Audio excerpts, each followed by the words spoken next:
Il est 7h15, nous sommes le jeudi 31 août et c'est votre rendez-vous de l'info régionale, le journal de la rédaction. Ce matin avec d'abord vos prévisions météo bien sûr et un léger mieux quand même, une belle amélioration aujourd'hui. Le temps sera plus lumineux, parfois même ensoleillé. Les nuages seront toujours bien présents, surtout cet après-midi. Et quelques averses sont encore à craindre dans la soirée.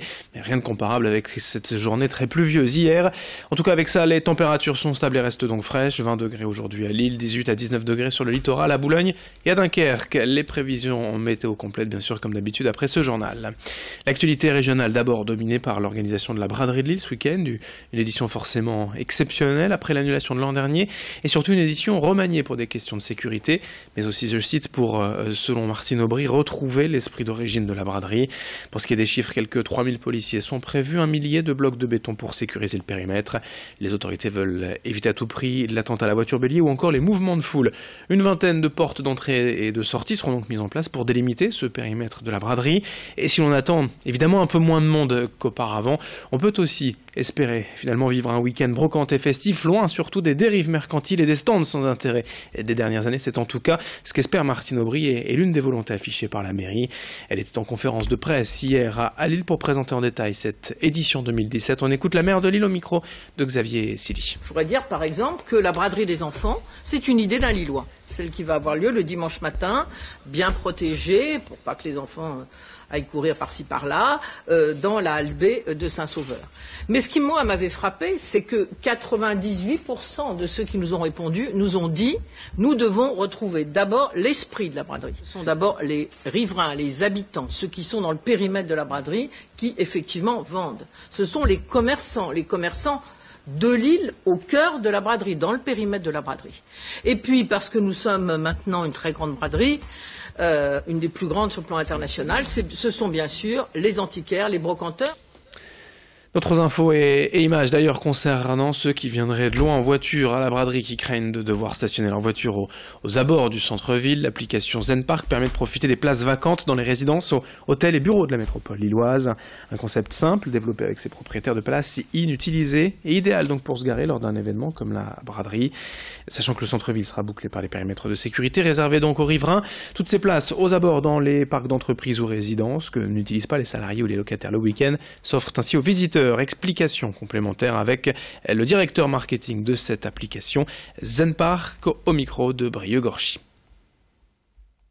C'est très simple, il vous suffit de télécharger gratuitement l'app Zen Park en fait sur votre iPhone ou votre téléphone Android. Vous sélectionnez le parking qui vous intéresse, la durée à laquelle vous souhaitez vous stationner, donc ça peut être pour quelques heures simplement, voire on a des abonnements pour toute l'année si vous souhaitez vous garer à l'année.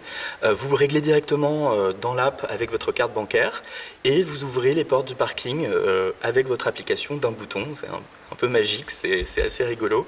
En tout cas, l'application est gratuite et téléchargeable sur tous les stores.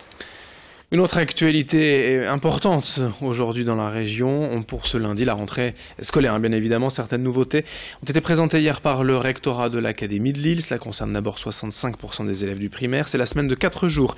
La majorité des écoles va en effet raccourcir la semaine d'enseignement.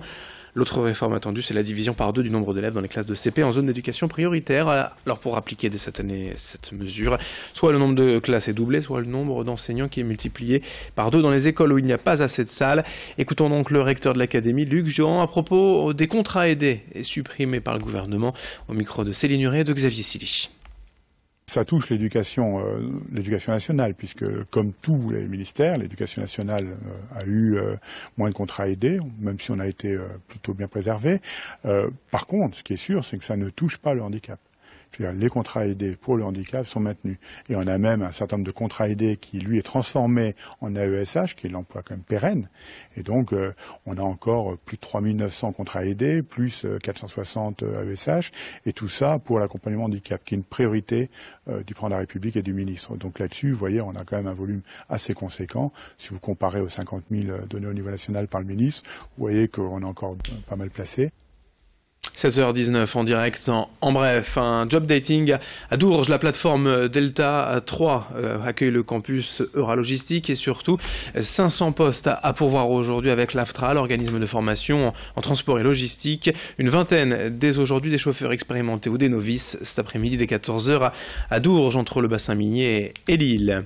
Le bilan touristique de l'été à présent, il s'annonce bon selon les chiffres du Conseil régional. Près de 2 millions d'arrivées ont été enregistrées dans les hôtels et campings de la région. Le littoral a notamment fait le plein à l'occasion des week-ends des 14 juillet et du 15 août.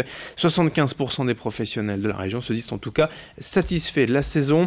Et à propos de ce bilan touristique, nous avons pu avoir les chiffres détaillés de l'activité estivale régionale.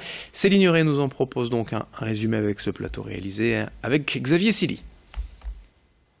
Malgré des vacances qui ont commencé tardivement et une météo plutôt mitigée, les touristes étaient au rendez-vous dans la région cet été.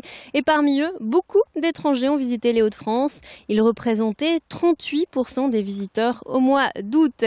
En première position, ce sont les Anglais qui sont le plus attirés par la région. Ensuite, on retrouve les Belges, les Néerlandais et les Allemands. Les Chinois sont également de plus en plus nombreux. Depuis 2012, la région a lancé un plan de séduction pour faire venir les Chinois et ça marche car on observe plus de 21% de Chinois au premier trimestre 2017. Sur la Côte d'Opale, les professionnels ont fait le plein à l'occasion des 2 week-ends prolongés du 14 juillet et 15 août.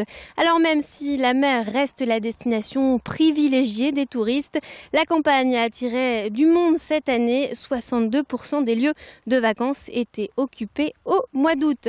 Globalement, l'année 2017 a été meilleure que 2016 avec 87% des professionnels qui estiment que leurs chiffres sont en hausse cette année.